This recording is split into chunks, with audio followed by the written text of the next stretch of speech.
咁喺今次段片度咧，就需要咧同同學仔咧講一樣嘢叫做動量啦。咁動量呢一個概念咧，其實同碰撞有直接關係嘅。咁喺物理度，我哋用細階 P 嚟代表佢。咁碰撞我哋研究動量嘅時候咧，有兩個物理量咧係冇必要研究㗎。第一個係質量，即係 m 啦。第二個咧係速度，即係 v 啦。點解我哋會特別強調呢兩個物理量呢？同學先諗一諗。我哋咧而家其實講動量咧，就係咧想研究一樣嘢咧嘅碰撞效應有幾嚴重啊，或者係佢嘅碰撞嘅影響有幾大啊咁樣，受力如何啊等等。咁好啦，我哋舉個例子。如果咧而家咧阿 Vincent 咧同埋 Marlene 咧一齊咧撞向嗰排 lock 架度，課室裏邊嘅 lock 架，好明顯啦 ，Vincent 嘅質量係大過 Marlene 嘅質量啦。咁好啦，如果佢哋以同樣嘅速度撞埋去，你估邊個會傷啲？如果我哋憑住咧動量嘅概念嚟考慮嘅話咧，其實咧 Vincent 咧佢受傷嘅程度咧，或者佢受到嗰碰撞嘅效應嘅影響咧，應該係嚴重一啲嘅，因為佢質量比較大。咁但係當然啦，我哋係基於佢哋以同樣嘅速度撞埋去嘅。但係如果我哋即係例子就好似咩咧？好似一架貨車同埋一架的士咁咯。如果佢哋以同樣嘅速度撞埋去，好明顯咧，貨車受嘅影響應該大啲嘅。好啦，但係如果我哋咧講咧，佢哋以唔同嘅速度撞埋去，譬如阿 Vincent 同 Marlene 一樣撞埋去我哋嘅 locker 度啦。咁但係咧，阿 Marlene 以雙倍嘅速度撞埋去，好明顯啦。Marlene 越高速撞埋去嘅話咧，咁佢受到嘅影響或者係佢撞到受傷嘅程度應該咧就嚴重過 Vincent 嘅啦會。咁所以咧，我哋咧計動量嘅時候咧，其實由兩個因素組成，就係 m 同 v 啦。P 原來係 m 同 v， 動量嘅大細會受制於佢嘅質量同埋佢嘅速度嘅關係嘅。咁佢嘅單位係咩咧 ？m 係 kg 啦，速度嘅單位 ms-1 啦。咁所以咧會變成咗咁啦。咁咧，我想提一樣嘢喎，佢係向量嚟嘅喎。乜嘢係向量話？計方向性嘅嘢。計方向性嘅嘢咧，即係話咧，如果一個物體佢調轉方向嚟行嘅時候咧，我哋咧就要理解做佢嘅向量，即係話佢嘅動量呢一個數字咧，應該係改變咗㗎啦，就會由正變做負啦。咁點解咧？因為咧喺條式入邊咧，我哋都留意到啦，其實有速度呢一個嘅物理量喺裏邊嘅。咁速度咧，其實咧就應該咧係一個向量嚟嘅，咁所以咧佢嘅正負值咧係非常之重要㗎。好啦，咁我哋咧有咗呢一啲概念之後咧，我咧就有一條題目咧想考下同學咯。如果咧我哋咧而家咧有個波，佢咧就撞向我哋埲牆度，假設呢個係 A 點，呢個係 B 點啦，佢以兩個 ms-1 撞埋去，撞完之後咧佢反彈，都係兩個 ms-1。OK， 即係話佢以兩個 ms-1 嘅速率撞埋去牆度啦，跟住以相同嘅速率咧反彈嘅。咁喺呢個情況之下咧，我哋咧就會想問啦，究竟佢嘅動量改變係幾多？好啦，我哋逐步嚟。如果我假設由 A 點走去 B 點，我要計一計最初嘅動量，即係話呢一個系統佢最初呢個波最初佢嘅動量係幾多咧？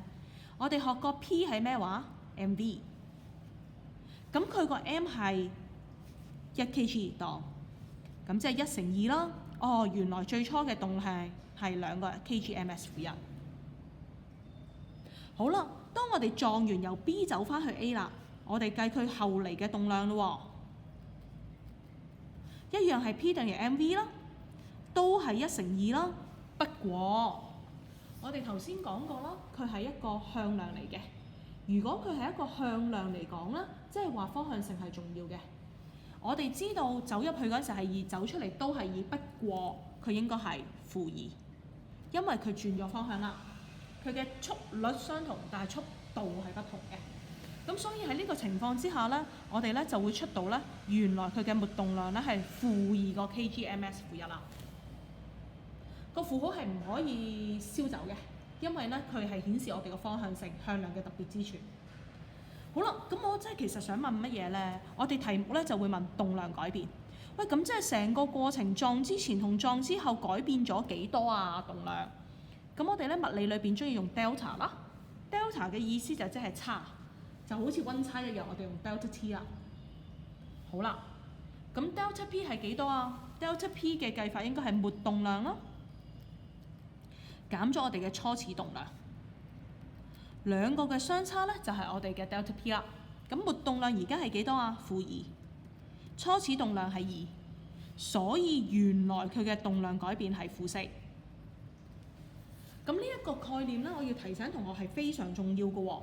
咁點解咧？因為咧，其實有啲同學仔咧問嘅時候就話：哦，初係1/2，後嚟都係1/2喎。咁減完就係0啦，冇改變過，大家都係2。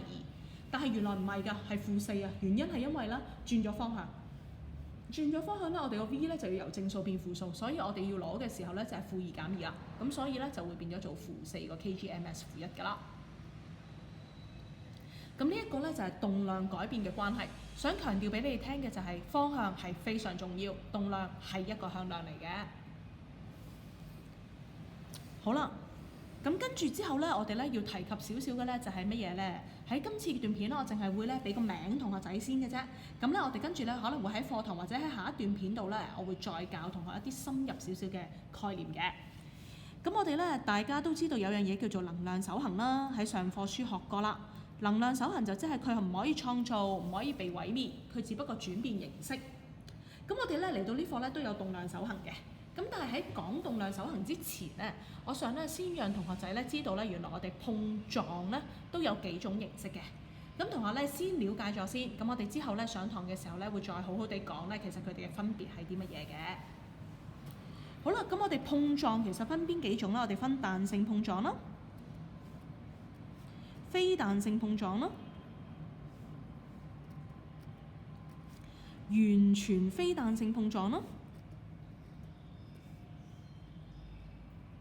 同埋爆炸性碰撞。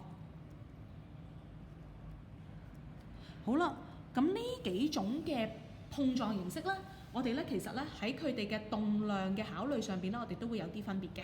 咁咧同學咧先記低咗先，我哋咧喺下一次咧會再咧好好地咧去講一講佢哋嘅真正分別嘅。